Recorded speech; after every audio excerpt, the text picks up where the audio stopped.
When Thomas was sentenced to death, even the guards looked away, because deep down they knew something was off. He never cried, he never begged, but the moment they led him away, his dog Atlas did something that no one could explain, and what followed would unravel secrets the town had buried for decades. In a quiet southern town stitched together by traditions, porch swings, and the hum of old pickup trucks, the courthouse stood like a monument to the past. Its faded white columns and creaking wooden floors had seen a century of verdicts, but none had ever carried the same weight as the one handed down to Thomas Green. He was 35, a mechanic by trade, known for keeping to himself, for never raising his voice, and for walking his dog, Atlas, every evening down Miller Avenue. Folks called him odd, some even called him cursed, but no one had ever called him dangerous. Until the night a judge pronounced him guilty of murder and sentenced him to die. It didn't matter that there was no physical evidence. It didn't matter that the town's own sheriff had privately expressed doubts. A young woman had been found dead in the river, and someone had to pay.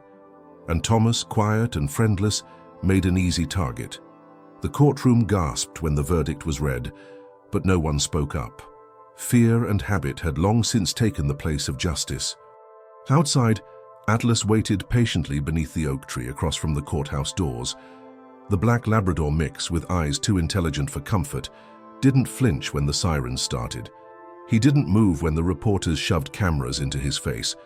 But when they brought Thomas out in handcuffs, Atlas barked, a single sharp bark that echoed across the square like a gunshot. Then he ran. No one knows exactly how he slipped through the barrier. 1 second, the dog was on the sidewalk.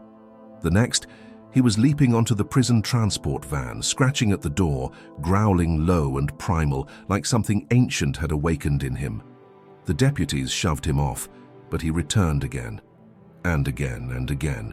And it was that moment, not the trial, not the sentence, that people would remember most, because it was the beginning of everything they didn't want to believe, and everything Atlas was about to prove. The morning after the sentencing, the town was quieter than usual. At the local diner, where regulars usually argued about football or weather forecasts, the conversations were clipped and hushed. No one wanted to be the first to say it out loud, but everyone felt it. Something about what had happened didn't sit right. Not the way Thomas had stood in silence as the sentence was read, not the lack of any confession or outburst, and certainly not the way Atlas had reacted.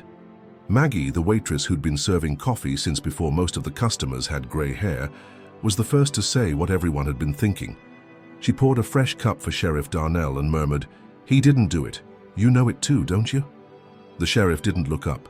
He stirred his coffee for a long time before replying, "It's not about what I feel, Maggie. It's about what they could prove." "But they didn't prove a damn thing," she said under her breath. "And you know it." Darnell didn't answer. He couldn't, because she was right. The prosecution had built their case on circumstantial evidence, a footprint near the riverbank that might have matched Thomas's boots, a vague witness who had seen someone with dark hair near the area, and a town itching for closure after a string of unsolved incidents. It wasn't a case. It was a scapegoat dressed in orange. Meanwhile, Atlas had disappeared. After being dragged away from the transport van, he had escaped the animal control officer meant to contain him and vanished into the woods behind the courthouse. Search parties looked for him for 2 days, but no one found a trace. Not a paw print, not a broken branch. Then, just when people began to assume he'd been hit by a truck or taken by a coyote, he came back. He returned not to Thomas's home, which had already been locked and taped by the county, but to the river. More precisely, to the exact stretch of riverbank where the young woman's body had been found. A jogger spotted him standing motionless by the water's edge at dawn, staring out over the still surface. The dog didn't move when approached, didn't bark, didn't run. He simply stood there, his body rigid, his head tilted toward the same patch of reeds where the authorities had recovered the body 3 weeks earlier. The jogger reported it, of course, but it was chalked up to coincidence, until it happened again and again. Atlas returned to that same spot every morning, just as the sun crested the treetops, and remained there until dusk. Sometimes he paced, sometimes he sniffed the soil, other times he simply sat and watched, as though waiting for something or someone. Locals began to whisper. At first, they joked, calling him the ghost dog. But it didn't take long before the tone shifted. Some said he was haunted. Others claimed he was guarding the place, like he knew something no one else did. Among those curious was Rachel Dawson, a young freelance journalist who had grown up in the next county over and recently returned home after spending years in the city.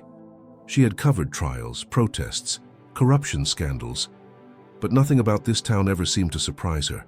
That was until she saw Atlas. She'd come across the dog one morning while researching background for a potential piece on wrongful convictions. The details of Thomas's case had bothered her from the start. Too clean, too quick, too convenient. But seeing Atlas sitting alone by the water changed everything. Rachel approached slowly, camera in hand. She expected him to bolt, but he didn't even flinch. Instead, he turned his head toward her, eyes sharp and unsettlingly focused. It wasn't grief in his expression, it was something else, something closer to vigilance. She took a few steps closer and noticed that Atlas's gaze wasn't just locked on the water. It was fixed on a specific tree just beyond the edge of the trail, one she hadn't paid attention to before. Something in the bark looked unusual, peeling, almost marked. Rachel lowered her camera, stepped forward and knelt beside it. Scratched into the trunk, faint but deliberate, were 3 deep lines, not random claw marks. These were too straight, too intentional. And above them, barely visible through the moss, was a name. She brushed the surface with her sleeve. Grace. Her heart began to pound. Grace Holloway. That was the victim's name. Rachel stood slowly, her eyes darting back to the dog. Atlas hadn't moved. And in that moment, Rachel understood something chilling. Atlas hadn't returned to mourn. He had returned to lead someone. And now that someone had finally shown up, Rachel returned to the river the next morning before sunrise. The air was damp and chilled, the mist rising in tendrils across the surface of the water like smoke from a long-forgotten fire. She didn't bring her camera this time, only a notepad, a flashlight, and a thermos of black coffee she barely sipped. She wasn't here for a story anymore. She was here for something she didn't yet understand but couldn't ignore. Atlas was already there, sitting quietly beside the same gnarled tree, facing the water with the kind of focus that made Rachel feel like an intruder in someone else's ritual. He didn't move when she approached. He didn't growl, bark, or acknowledge her presence with anything more than a slow blink. It was as if he had already accepted her role in whatever this was, like he'd been waiting for her to catch up. She knelt beside the tree again, this time bringing her flashlight closer to the bark. The name was still there, Grace. But below it, now that the light cut through the moss and weathering, she noticed something else, fainter. A series of etched numbers, 6-17-92. A date, coordinates. Her pulse quickened. She took out her notepad and jotted it down. Atlas rose slowly and began to walk. Not toward town, not toward the trailhead, but deeper into the woods. Rachel hesitated only a second before following him. There was no path, only damp earth, tangled roots, and branches that clawed at her jacket like brittle fingers. They walked in silence for nearly 20 minutes.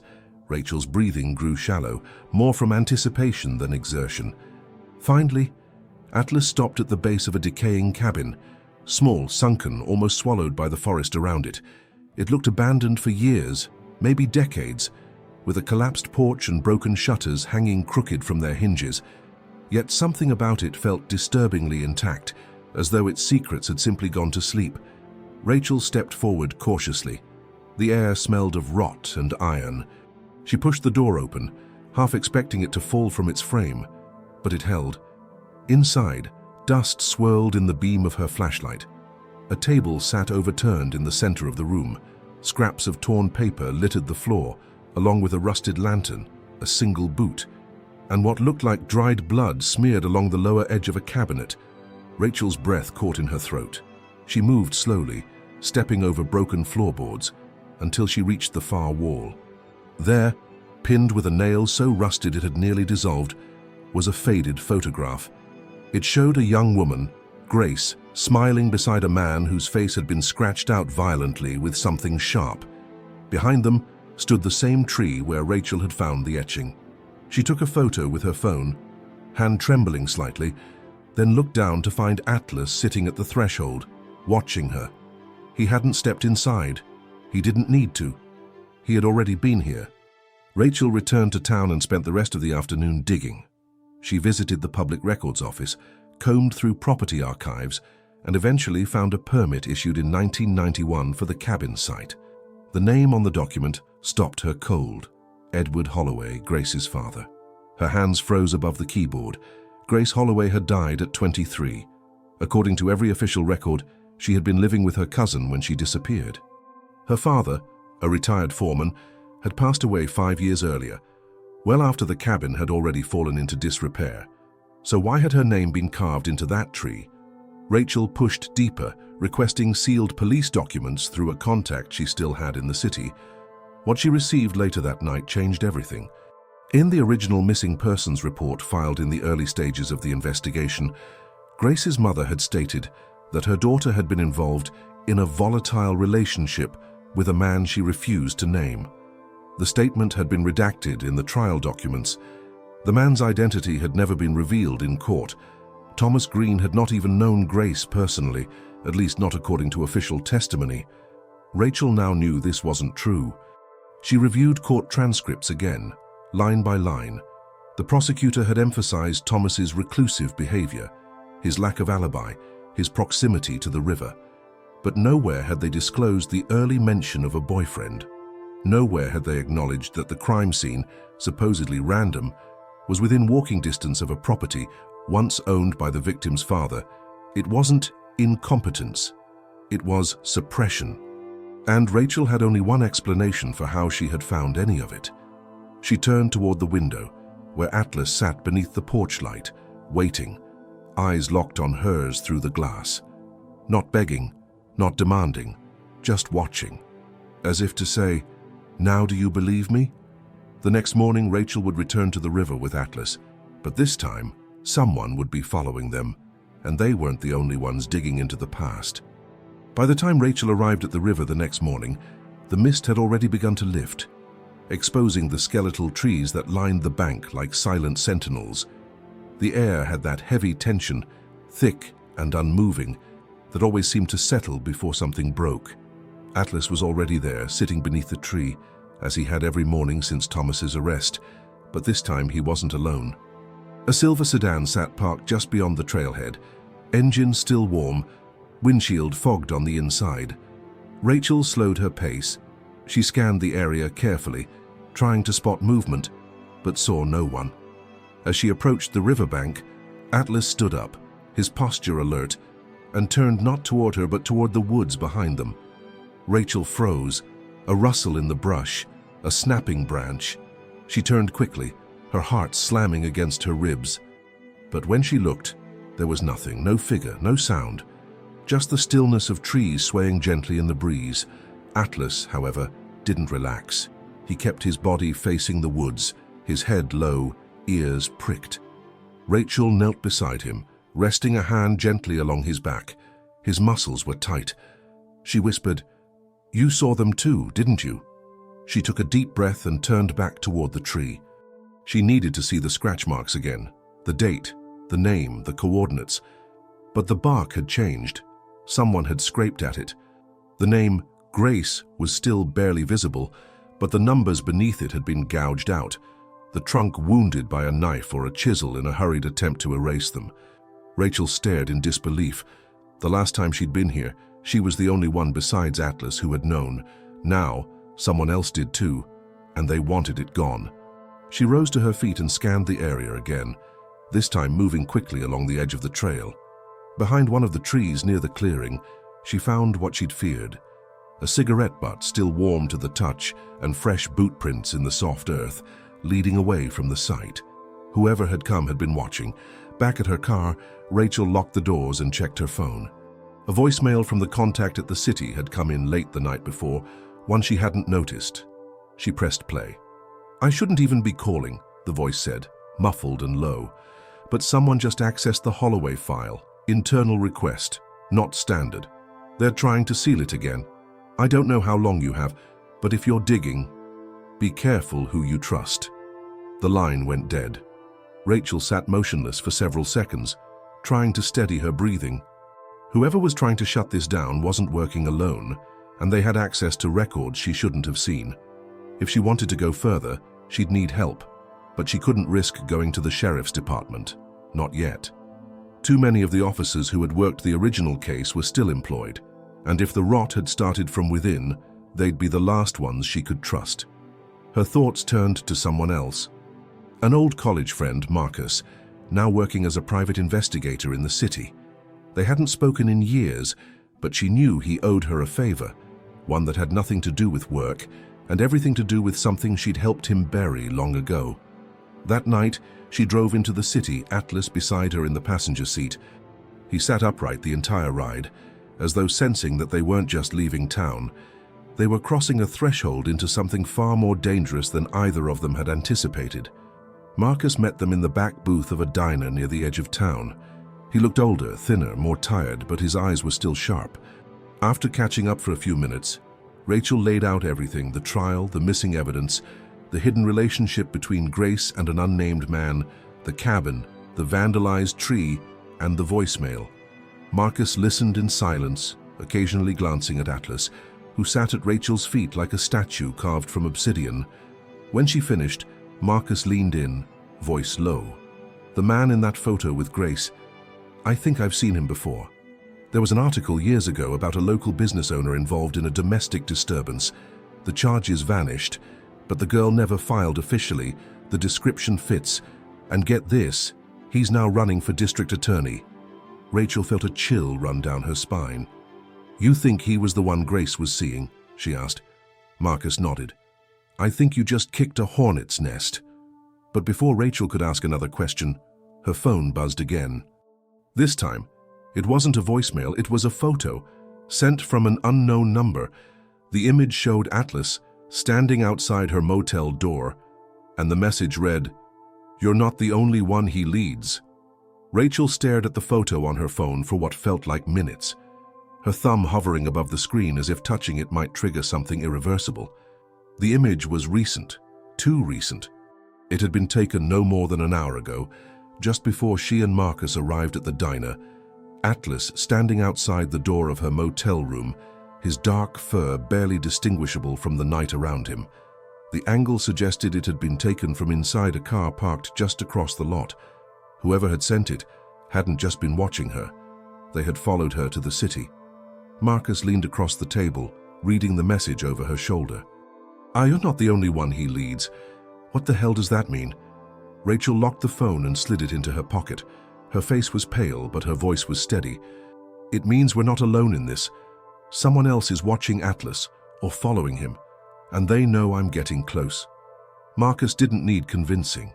He pulled out a pen and scribbled something quickly on a napkin, pushing it toward her. "Burner number. Use it from now on. Don't call me on your regular line. And don't go back to the motel." Rachel nodded, trying to focus through the buzzing in her head. "We need to find out where he goes next. He's trying to show me something. I just haven't figured out what." They left separately. Rachel drove to the outskirts of town, where she knew a retired park ranger owned a cabin he occasionally rented out. He'd been a friend of her father's and agreed to let her stay for a few nights in exchange for cash and no questions. The place was remote, but that was exactly what she needed, quiet enough to think, and far enough that she could see anyone coming. That night, Atlas wouldn't lie still. He paced the cabin floor, occasionally pausing by the door, tail stiff, ears twitching at every sound outside. Rachel sat on the edge of the bed with her laptop open, cross-referencing property records, old newspaper clippings, and the limited case files she had managed to download before the system restricted access again.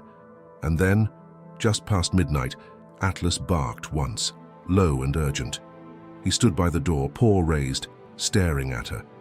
Rachel didn't hesitate. She grabbed her coat, a flashlight, and a notepad, and followed him into the darkness. They walked for nearly half an hour through dense brush and uneven terrain, guided only by moonlight and the steady rhythm of Atlas's movement. He seemed to know exactly where he was going. No hesitation, no wrong turns. as if his body remembered something his voice could never say. Finally, they reached a clearing Rachel hadn't seen before. The trees parted around a small concrete structure, cracked, overgrown, and half sunk into the earth. It looked like an old storm shelter or utilities access point, forgotten by everyone except the landscape.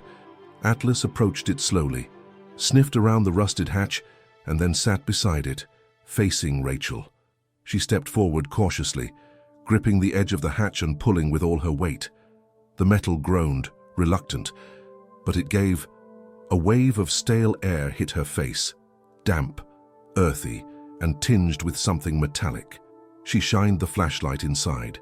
The narrow stairwell descended into darkness, walls covered in old brick and mold. She hesitated only a moment before climbing down. At the bottom, she found what looked like an abandoned maintenance room. Broken tools lined the walls, and water pooled in the corners where the floor had collapsed slightly. But what caught her eye was the stack of rotting boxes along the far wall, partially hidden beneath a tarp. She pulled the cover away and found dozens of manila folders, all labeled with tags from the county archive. Some were moldy, others had been chewed at by rodents, but the labels were still legible. Holloway, Grace, Witness Testimony, 1992. Holloway, Grace, Sealed Police Interview, District Attorney's Office, Internal Memo, May 1992. Rachel's hands shook as she opened the first file. Inside were typed pages from Grace's original statement. Not only had she named her abuser, she had described a secret property he used for private meetings, one that was never entered into evidence. And the name she gave, Alan Bowers, the man now running for district attorney. But before Rachel could read more, a sudden crack above made her freeze. Dust rained down from the ceiling. Someone was outside, and they weren't just watching this time. The sound came again, sharper this time, unmistakable, a footstep. Someone was walking across the hatch above, the metal vibrating faintly with each deliberate movement. Rachel froze in place, her breath caught halfway between her lungs and her throat as she crouched low behind the stack of mold-eaten boxes, the folder still open in her hands. Atlas didn't bark, he didn't move, but his body shifted ever so slightly in front of her, forming a quiet barrier between her and the narrow stairs that led back to the surface. For a few seconds, nothing happened, just silence. Then another sound followed, closer, slower, like fingers brushing over the metal hatch, searching for its edge. Whoever was up there wasn't just looking, they were listening. Rachel's mind raced. She couldn't run. There was nowhere to go. The only exit was back up the stairs, right where the threat was standing. Her heart pounded violently against her chest, but her hands remained still, clutching the folder like a lifeline. Then, without warning, Atlas stepped forward. He didn't growl, he didn't snarl. He simply moved toward the stairwell with that same unflinching confidence he had shown at the river, and in that moment, Rachel understood what he was doing. He wasn't just protecting her, he was preparing to act. Before she could stop him, he bounded up the stairs with astonishing speed, his paws thudding against the concrete in sharp, echoing bursts. A loud crash followed, then a burst of angry shouting from above, male, startled, and afraid. Rachel grabbed the folders, shoved them into her backpack, and ran after him, adrenaline overriding every fear. When she burst through the hatch, the early morning light struck her eyes, blinding her for a second. Atlas was already in motion, charging across the clearing as a man in a dark jacket stumbled backward toward the woods, clutching his arm where Atlas had lunged. The man turned and disappeared into the trees, not daring to look back. Rachel didn't chase him. She collapsed to her knees beside Atlas, who returned to her side without a sound, his breath heavy but controlled, his fur bristling. Only when she felt safe enough to stand did she realize something had fallen from the man's coat during the scuffle.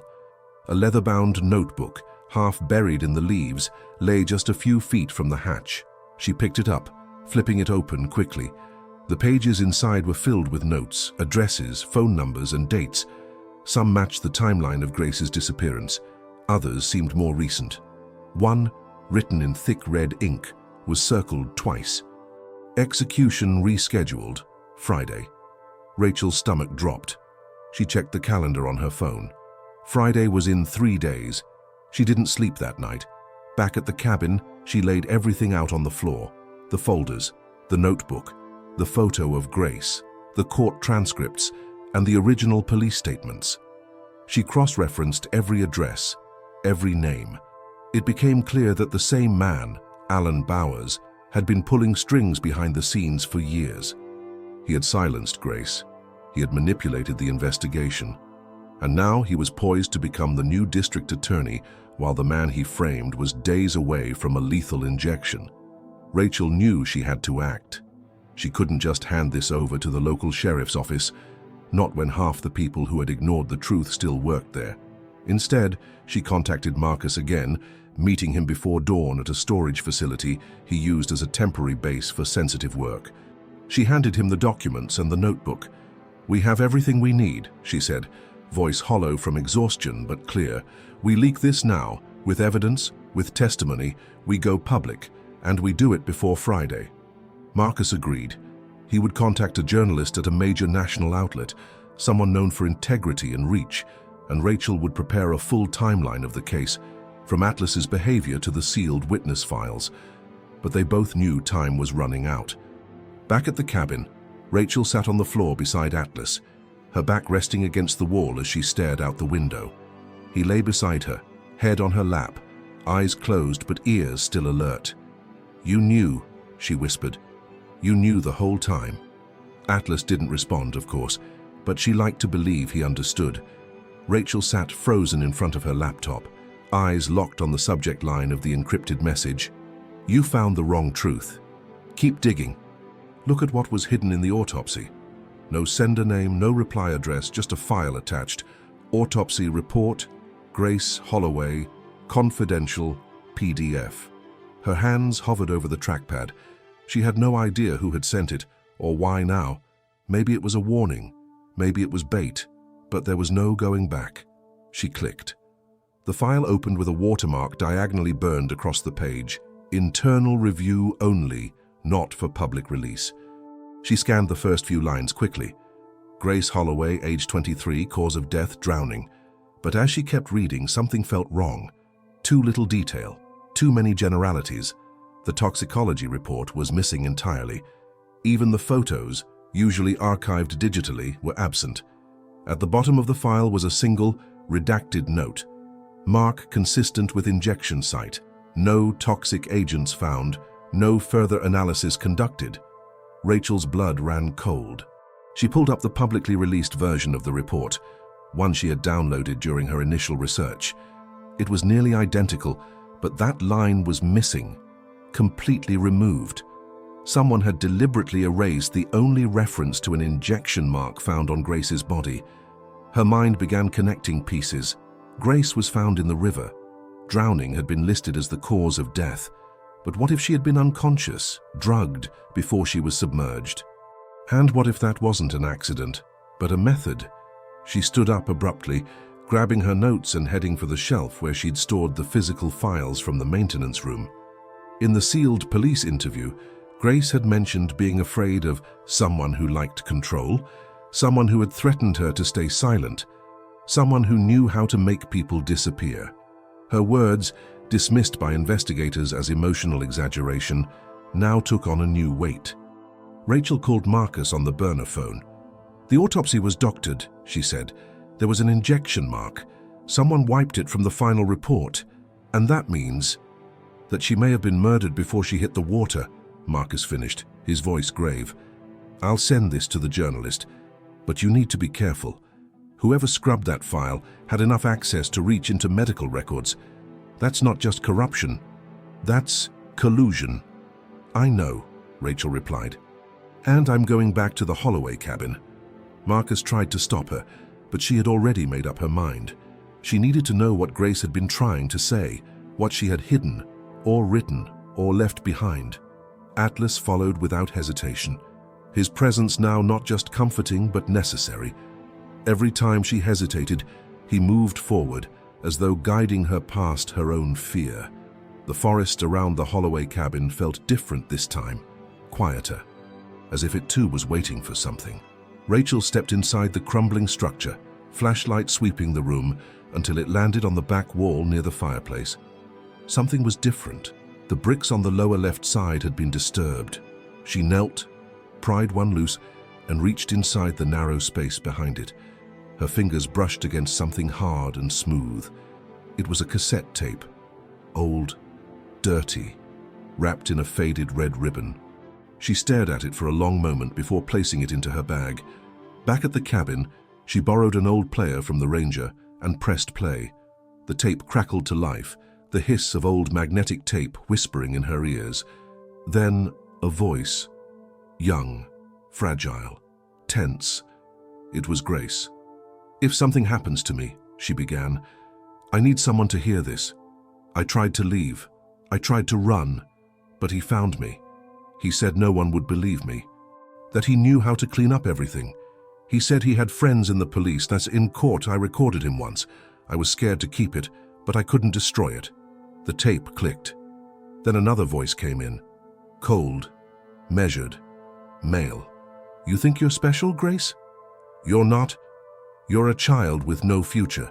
If you ever try to expose me, you'll end up just like the last one. And this time, I won't leave bruises." Rachel covered her mouth. The voice matched a public speech she'd watched only days earlier, Alan Bowers. She pressed rewind and listened again, and again. Each time, the words hit harder. Grace hadn't died by accident. She had been silenced. And now, with the execution looming, Rachel held the one thing that could not only stop it, but bring everything down. But before she could upload the tape, the power in the cabin flickered once, then died. And in the sudden silence, Atlas rose, his body stiffening as he turned toward the door, ears high, tail rigid, and muscles ready. Someone had found them. The light overhead gave a final flicker, then died with a soft, electric snap, leaving the cabin steeped in heavy silence. Rachel remained completely still for a few seconds, her fingers hovering just above the cassette player, eyes locked on the Atlas beyond the window. The sun hadn't yet risen fully, and the outlines of the trees outside were barely distinguishable from the early morning fog that rolled in thick and low across the forest floor. Atlas stood near the door, motionless but alert, his ears pitched forward and his nose raised slightly, drawing in scents Rachel couldn't detect. She reached slowly for her phone, but the screen remained black. No power, no signal, no backup battery within reach. The generator, old and temperamental, had already failed once. This time, it wasn't an accident. She moved silently toward the corner of the room, grabbed her backpack, and stuffed the cassette and folders back inside with rapid precision. Atlas remained near the door, unmoving, until a soft crunch outside broke the stillness. A boot, stepping on dried leaves, too heavy to be wildlife, too slow to be wind.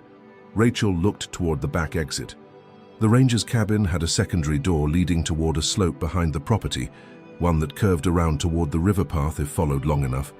She moved toward it carefully, Atlas at her heels, never looking away from the front entrance. The back door creaked slightly as she opened it, and her breath caught in her chest. She paused for just half a second, then slipped outside into the cool, damp air. The forest seemed to absorb her, its branches closing gently around her as she and Atlas moved swiftly but silently down the narrow slope. Behind her, a door opened. She didn't need to turn around to know which one. The man was inside now. She tightened the straps of her backpack and picked up speed, her boots slipping slightly on the moss-covered ground. The path was uneven, barely visible in the early light, but Atlas never wavered. He ran just ahead, ears high, tail low, weaving through trees with the same silent urgency he had shown that night outside the old shelter. He wasn't just running, he was leading again. Rachel followed him for nearly a mile, lungs burning, before they reached the edge of the river trail. There, just beyond the line of pine trees, stood a small, rusted shack once used by forest rangers. It looked abandoned, tilted slightly, windows cracked, but the lock on the front door had been replaced recently. Rachel didn't hesitate. She pulled the emergency key from the panel nailed behind the outer shutter and pushed the door open. Inside, the air was stale and dry. Dust hung in the air like suspended breath. There was an old desk, a metal cabinet, and a radio unit half disassembled on the wall. Rachel pushed the desk in front of the door, heart pounding in her ears, and sat down heavily beside Atlas, who stood with his body between her and the window, watching. She checked the cassette again, still intact. The only copy. She had scanned some of the documents, yes, but not this. If they took her bag, they'd bury it forever. She reached for her backup USB and quickly plugged it into her laptop. The machine was nearly out of power, but there was enough left for one thing. She dragged the audio file into the encrypted folder she had set up with Marcus, typed in the password, and pressed upload. The progress bar inched forward. 12%. 1932. Rachel closed her eyes for a second, only to snap them open again when Atlas growled, a low, threatening rumble that came from deep in his chest. Atlas moved past the window.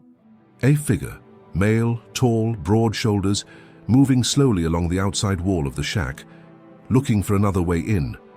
Rachel grabbed a wrench from the cabinet and stepped back into the corner, trying to calm her breath. Her phone buzzed once, just once. A signal, finally. Then a message. "We see you." The signal vanished again. She looked down at the laptop. 89%. Atlas moved beside her, pressing gently against her leg, as if reminding her that she wasn't alone. She didn't have to panic, she just had to hold on. 98. 99. Upload complete. Rachel closed the lid and whispered, "We got it out." But they still had to get out too. And just as she pulled open the floor hatch beneath the shack, ready to escape through the old drainage tunnel she'd read about in the ranger's maps, a boot came crashing through the front window. They were out of time. The crash of glass shattered the air like a gunshot. Rachel didn't wait to see the figure forcing his way through the front of the shack. She grabbed the backpack, yanked open the floor hatch, and slipped into the narrow, dirt-lined tunnel below, Atlas diving in just behind her. The hatch slammed shut above them, muffling the next sound, the heavy thud of boots landing inside the room they had just left. The passageway was dark, cramped, and damp, barely wide enough for Rachel to crawl through on her elbows. Atlas led the way without hesitation, his paws silent against the packed earth. The tunnel curved sharply after the first 20 feet, descending slightly, and Rachel's breath grew ragged from the exertion, the weight of her bag dragging on her shoulders. But she didn't stop, she couldn't. Behind her, faint echoes of movement above ground reminded her that she was being hunted. Whoever had come for her wasn't just trying to scare her anymore. They were prepared to destroy everything. And if that meant silencing her permanently, so be it. After what felt like forever, the tunnel opened up into a larger storm drain, the ceiling just high enough for her to crouch and move faster. Water trickled beneath her boots, slick and cold. A shaft of weak light appeared ahead, and with it came a rush of air that tasted like freedom. They emerged behind a thicket of reeds near the river, not far from the place where Atlas had first begun his silent vigil. The morning was quiet, but not calm. Birds stirred nervously in the trees, and the air carried a charge that Rachel couldn't quite explain. She didn't stop moving. She ran along the river's edge until the forest gave way to the outskirts of town, where the power lines stretched overhead and the asphalt reappeared beneath her feet. Atlas stayed close, never slowing, as if he knew exactly where she needed to go next. It was only when they reached the edge of an old scrapyard that Rachel saw him, leaning against the fence, arms crossed, looking exactly the same as he had during her last encounter, but with a new heaviness in his gaze. Sheriff Darnell. He didn't reach for his radio. He didn't pull a weapon. He simply looked at her, then down at Atlas, and finally spoke. "I got your file," he said quietly. "The real autopsy, the tape, everything Marcus sent." Rachel didn't answer. She waited. "I knew," Darnell continued. "Years ago. I didn't have proof, just rumors. Bowers had too many friends, too much reach. I saw good people lose their jobs or their lives ruined. So I stayed quiet." "Why now?" Rachel asked, her voice thin, not with fear, but fatigue. "Because I saw the boy's face on the news yesterday. Thomas Green's dog. Atlas, I remembered seeing that dog at the river, the day they took Thomas. I remember how he barked, how he fought to stay near him." He paused. "That wasn't just a pet's panic. That was a soldier's reaction. Rachel blinked. "What are you saying?" Darnell looked her straight in the eyes. "That dog was trained. I pulled the deployment records. Max, K9 unit, Afghanistan. He was reassigned after his handler died. Given a new identity, adopted through a program they thought no one would notice. Thomas Green wasn't just a mechanic. He was a vet. And Atlas, he was his partner." The world tilted slightly around Rachel as the realization hit her. Atlas hadn't just been protecting Thomas. He had served beside him, understood danger, understood loss. And now, he was doing what he'd always done, completing the mission. "We have one shot," Darnell said. "If you testify and I support it with the tape, the autopsy and a sworn affidavit, we can file an emergency motion. It won't stop Bowers, not yet, but it'll stop the execution." Rachel looked at Atlas, then at the sheriff. "I'll do it," she said. But just as they prepared to leave, Darnell's phone rang, and when he answered, his face drained of color. "They've moved the timeline. The execution's been pushed up. It's happening tomorrow morning." The sun had barely begun to rise when Rachel, Atlas, and Sheriff Darnell reached the courthouse. The building, usually quiet in the early hours, was already surrounded by a subtle tension. Security vehicles lined the curb. A few unfamiliar men in suits loitered near the entrance, and someone was clearly monitoring who came and went. Darnell parked 2 streets away, his cruiser unmarked, and handed Rachel a worn folder containing the affidavit, the forensic analysis of the hidden injection mark, and a signed declaration confirming the origin of the audio tape. "They'll try to shut it down," he said quietly, "but if we file this with Judge Renner before noon, we trigger an emergency injunction. That buys time."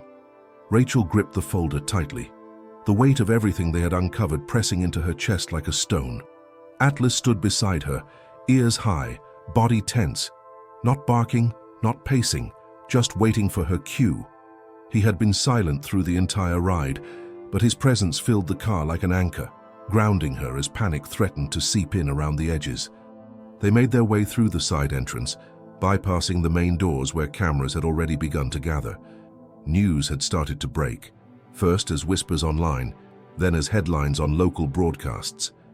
New evidence surfaces in Thomas Green case. Execution scheduled for tomorrow now under review. Sheriff confirms investigation into suppressed autopsy. Inside, Judge Renner sat behind his desk, already in robes, flipping through a set of motions when Darnell entered the room first. Rachel followed, holding her breath, unsure of whether the man in front of her would be a gatekeeper to justice or another brick wall. "We're here to file a motion to stay the execution of Thomas Green," Darnell said, placing the documents on the desk. Renner looked up slowly, his eyes narrowing behind wire-rimmed glasses. "Sheriff," he said, "I assume you're aware that the governor himself signed the order authorizing the procedure. What exactly are you expecting me to do?" Rachel stepped forward. "Sir, I have a recorded confession from the victim's former partner, sealed medical records showing tampered evidence, and a witness statement implicating someone other than Mr. Green. The documents were withheld during trial." Renner glanced at the folder, then back at Darnell. "Is this verified?" Darnell nodded. "Fully. I've reviewed the chain of custody myself. The district attorney's office was involved in suppressing key documents. I can testify under oath." For a long moment, the judge said nothing. Then he leaned back, exhaled deeply, and finally nodded. "I'll issue the stay, but I want the tape, the forensics, and the statement transferred to my clerk within the hour. And I want you both out of this building before someone starts asking questions I can't answer yet." Rachel felt her knees nearly give out. Atlas sat beside her, head tilted slightly, watching her as if sensing the shift, something subtle and triumphant humming beneath the surface. They had done it, or at least bought enough time to try. Outside, the wind had picked up. Clouds gathered overhead as if the entire town had started to stir from some long slumber. Word of the stay spread fast. By midday, crowds had gathered in front of the governor's mansion, protest signs waving, people shouting for a retrial, for justice, for accountability. Reporters scrambled to verify details of the leaked audio, while journalists from national outlets began arriving in droves. Rachel watched it unfold from the steps of the courthouse, standing beside Atlas, phone buzzing non-stop with interview requests, threats, and pleas. She ignored them all. Her focus was on one thing: getting to the prison before it was too late. Marcus arrived in a borrowed sedan, the engine already running. "They're not going to wait long," he said. "We have to be there in person. Press and cameras aren't enough." Rachel nodded and climbed in. Atlas leapt into the back seat. As they drove, Rachel reviewed the plan. Deliver the official court injunction directly to the warden. No emails, no intermediaries. The original must be in his hands before midnight, or the clock would continue to tick. The prison loomed on the horizon just as dusk settled over the countryside, its silhouette cutting sharp lines against the pink and grey sky. Security at the outer gate was tight, but once the clerk's seal was shown, they were allowed through, albeit reluctantly. Inside, the atmosphere was colder than Rachel had imagined. Fluorescent lights buzzed overhead, and the scent of bleach hung heavy in the air. A young officer led them down a narrow hallway until they reached the administrative wing. The warden stood waiting, expression unreadable. "I got the call," he said. "Didn't think I'd see you here in person." Rachel stepped forward, placed the sealed document on his desk and said, without hesitation, "You see me now." But just as they turned to leave, another officer rushed in with a printout in hand, eyes wide, voice trembling. "Sir, there's been a breach. Someone tried to access the execution chamber unauthorized. They're looking for the dog." The officer's words hung in the air like a knife. "They're looking for the dog." Rachel's stomach dropped. She turned sharply toward Marcus, who already had one hand on Atlas's collar, ready to move. The warden stepped around his desk, grabbing the report from the officer's trembling hand, scanning the page quickly with growing concern. "It says a man used a forged ID badge to bypass secondary clearance," he muttered. "Said he was part of an external security team. No one questioned him, until he tried accessing the lower hallway near the chamber." Rachel's mind raced. Whoever it was hadn't come for the paperwork or the court order. They had come for Atlas. He wasn't just a dog anymore. He was evidence. Living, breathing, trained military evidence with a memory of places, smells, and patterns no human could erase. "Where is he now?" she asked. The officer hesitated. "Disarmed one of the guards, took off into the east wing. He's still inside." The warden didn't waste time. He picked up the phone, issued a full lockdown, and sent a call to internal response teams.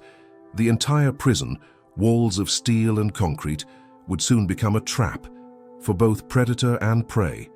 Rachel turned to Marcus. "We can't stay here. If they corner us, it's over." Marcus nodded. "Where do we go?" "Back door, kitchen exit, minimum patrols." "He's not after us. He's after the dog." Atlas stood silently between them, ears alert, body low but ready. His eyes flicked toward Rachel, then toward the corridor as if he too understood the stakes. The hallway outside was already buzzing with motion. Guards moved quickly in pairs, radios crackling, boots echoing against linoleum. Rachel and Marcus moved fast, ducking beneath glass walls and sidestepping through narrow service corridors until they reached the back of the kitchen block. The air smelled of bleach and industrial grease, but the space was quiet, at least for now. Rachel opened the door slowly. Behind it was a long, fenced path leading to the parking lot where their car waited, but someone else was already there. A man in a dark jacket stood beside their car, one hand on the trunk, the other tucked inside his coat. Rachel froze. She didn't need to see his face to know.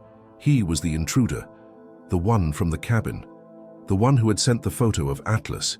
He hadn't just followed them. He had been waiting. Rachel whispered, "We go around, through the perimeter." But it was too late. The man looked up, and then everything happened at once. He reached into his coat. Marcus shoved Rachel backward. Atlas lunged. There was a flash of metal, a shout, a blur of motion. Rachel hit the ground, Marcus beside her, as Atlas collided with the man's chest, knocking him off balance. A shot rang out, a single deafening crack that echoed through the lot, and Rachel's heart stopped. Atlas stumbled. The man fell hard against the pavement, the gun clattering from his hand. Guards were already sprinting from the main doors. One tackled the man, another scooped up the weapon, shouting orders into his radio. Rachel scrambled toward Atlas. He was lying on his side, breathing fast, a dark stain spreading slowly along his flank. Her hands trembled as she pressed against the wound. Whispering his name, her voice cracking, it's okay, you're okay, you hear me? Stay with me." Atlas didn't whimper. He didn't cry. He simply looked up at her with those same dark eyes, calm, unwavering, and impossibly loyal. A medic rushed over, already pulling supplies from his bag. "He's strong," he said quickly. "We've got him, but he needs to go now." Marcus grabbed Rachel's arm, pulling her up. "Go with him. I'll handle this." They followed the medic to a small van converted into a triage unit, where Atlas was lifted gently onto a table and stabilized. Rachel stayed at his side, hand on his head, whispering stories he couldn't understand but somehow always listened to. Outside, sirens wailed. The attacker was restrained, and officers scrambled to piece together how close they had all come to disaster. But inside that van, the only thing that mattered was that Atlas was alive. But just as the medic adjusted the IV, a message came through Rachel's phone, from an anonymous number again. "You saved the dog. Now save the man. You have 12 hours left." The clock on Rachel's phone read 8:03 p.m. 12 hours. That's all that stood between Thomas Green and death by lethal injection. And though they had the stay order, the attack at the prison had thrown everything into chaos. The state office hadn't officially acknowledged receipt. Bureaucracy, delay, resistance. It was all part of the game now, and they were running out of time. Atlas lay beside her in the mobile triage van, his breathing steady but shallow. The bullet had grazed his side, tearing through muscle, but missing bone. The medic assured her he would survive, but he needed rest. Rachel couldn't give him that. Not yet. She placed a soft kiss between his ears and whispered, "You did more than anyone ever should. Now it's my turn." Outside, Marcus stood near the flashing lights of a police cruiser, speaking with a reporter from a national news station.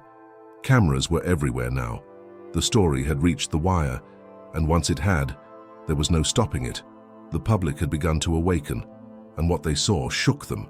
Veterans groups began flooding social media with videos about Atlas, known previously as Max, his service record, and his unbreakable bond with Thomas. Photos emerged of their deployment together, one showing Thomas in uniform with a hand on Atlas's head, both of them framed by a desolate Afghan sunrise. A hashtag began trending by midnight. Just free Thomas Green. By 1 p.m, candlelight vigils were forming outside courthouses across the state. But inside the governor's mansion, silence reigned. Rachel sat on the steps of the courthouse where it had all started, a blanket over her shoulders, phone in one hand, documents in the other. She had already sent 3 emails to the state execution office, filed 2 certified copies of the injunction, and called every legal contact Marcus had. Still no answer, no confirmation. "They're stalling," Marcus said, joining her with 2 paper cups of bitter gas station coffee. "They think if they go quiet long enough, this'll go away."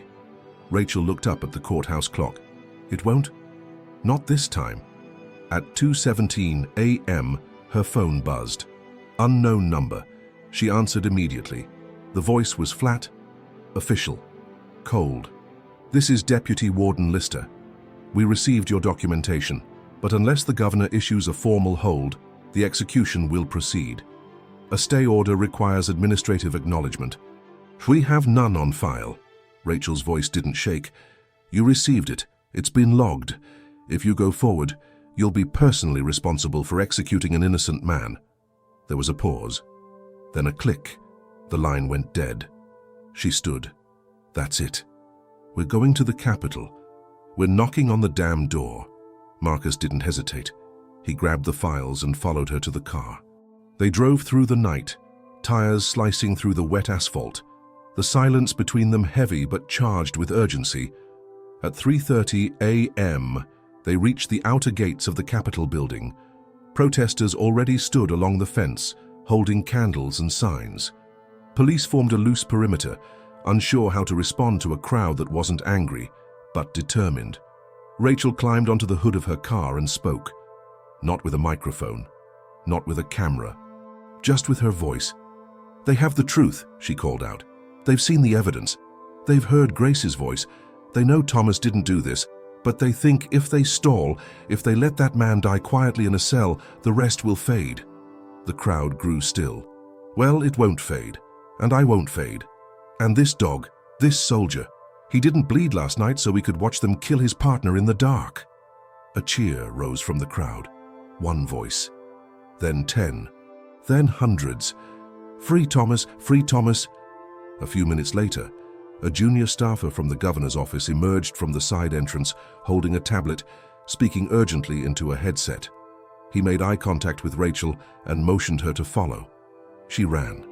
Inside, she was led through a series of marble corridors until she stood face to face with Governor Ellis, gray-haired, sleepless, and visibly shaken.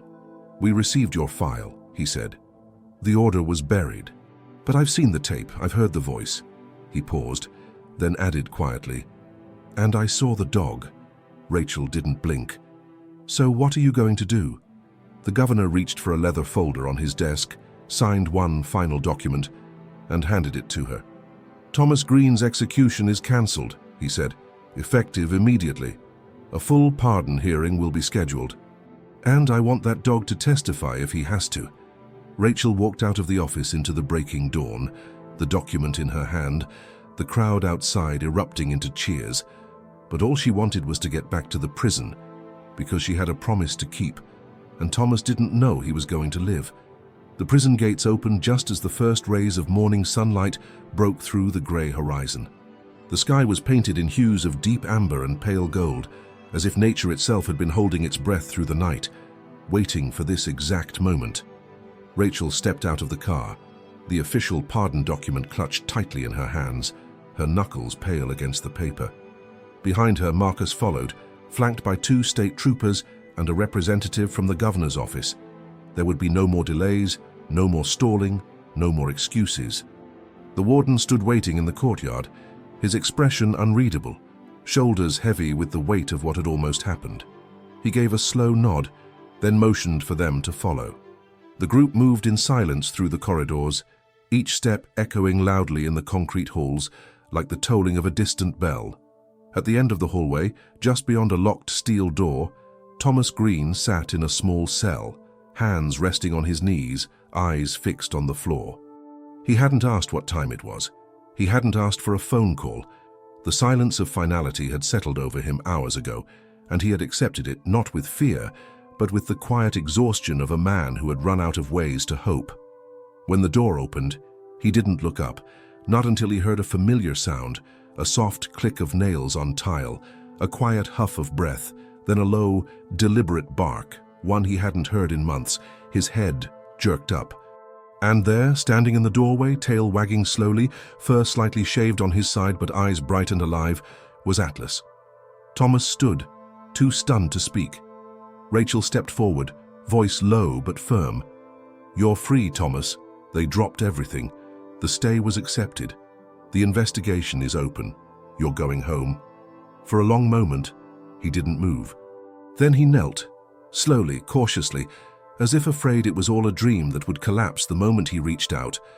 But when his hand touched Atlas's head, when that soft, familiar warmth met his skin, Thomas broke, not loudly, not violently, just a single breath that trembled in his chest as he pressed his forehead to Atlas's, eyes closed, hands clenched gently in the dog's fur. "Good boy," he whispered. "You found her, didn't you?" Rachel lowered her gaze and her throat tightening. It took another hour for the paperwork to be finalized. The cameras outside had already gathered. Protesters and supporters lined the front entrance, chanting quietly as the sun rose higher. When the main door finally opened and Thomas stepped out, dressed in a simple prison-issued jacket, flanked by Marcus and Rachel, with Atlas walking steadily at his side, the crowd fell silent. Not from confusion, but from reverence. He stopped on the steps, his eyes scanning the faces, the signs, the sea of people who had once ignored him, doubted him, even mocked him. And then, without a word, he reached down, placed his hand gently on Atlas's back, and the dog sat tall, his posture proud, his presence commanding. In that moment, no one saw a convict. They saw a soldier, Two, in fact. One on two legs, the other on four. And together, they had survived what no one else could have. Weeks passed. The media storm that had erupted around Thomas Green's release didn't fade. It evolved. News segments, podcasts, opinion pieces, and documentaries began to explore not only his wrongful conviction, but the quiet, devastating role that silence and complacency had played in nearly ending an innocent life. Yet while the world searched for headlines and angles, Thomas stayed far from the spotlight. He had no interest in becoming a symbol. He had been fighting to survive, nothing more. He returned to a small cabin on the outskirts of town, one lent to him by a veterans organization that had followed his story. The air was clean there. The nights were silent. And for the first time in years, he could sleep without hearing metal doors and distant screams. But he wasn't alone. Atlas lay near the fireplace most days, a thick scar now barely visible beneath his coat, healing with the same quiet determination that had carried him through war zones and prison gates alike. The bond between them had only deepened. There were no words needed. Each morning, Thomas would rise, pour himself a cup of black coffee, and open the back door, and Atlas would already be there, waiting, eyes lifted toward the horizon. Rachel visited often, sometimes with Marcus, sometimes alone. She had declined offers from networks and publishing houses. Instead, she wrote one piece, just one, published in a national journal. It wasn't about corruption or politics or criminal justice. It was about loyalty. She titled it, "The Dog Who Didn't Forget." The article went viral within hours, but what touched people most wasn't the evidence or the legal battle. It was the image she included at the end. A simple photograph. Thomas sitting on the porch at dusk. Atlas resting beside him, their silhouettes outlined by the golden light of evening. No medals, no awards, just peace. The governor publicly announced a full investigation into Alan Bowers and the suppression of critical evidence in multiple cases. Arrests followed. The district attorney's office was gutted and rebuilt. Policies changed. But none of that mattered to Thomas as much as the quiet. One afternoon, Rachel brought a small gift, a leather collar, dark brown engraved with a single word, partner. She handed it to Thomas without a speech. He took it with both hands, gently fastened it around Atlas's neck, and smiled. "He always was," Thomas said softly, "even when no one else believed me." Later that year, the town erected a memorial near the courthouse steps, a bronze statue of a dog sitting tall, gaze fixed forward, posture alert. The plaque read, "In memory of all who protected us, especially those who couldn't speak." People came from all over to see it. Children would touch the statue's paw and ask their parents who he was, and the answer, always, was the same: "That's the dog who saved a man." Sometimes it's not the loudest voice that tells the truth. Sometimes it's the one that waits patiently, watches silently, stays when no one else does. Atlas wasn't just a dog. He was a guardian, a veteran, a partner, and in the end he did what no lawyer, no judge, no official dared to do. He believed, if this story touched you, if it made you feel something deep inside, don't let it end here. Click subscribe and join us as we tell more stories that matter. Stories of courage, of loyalty, of the unseen heroes who walk quietly among us. And if you're ready for another one, watch this next.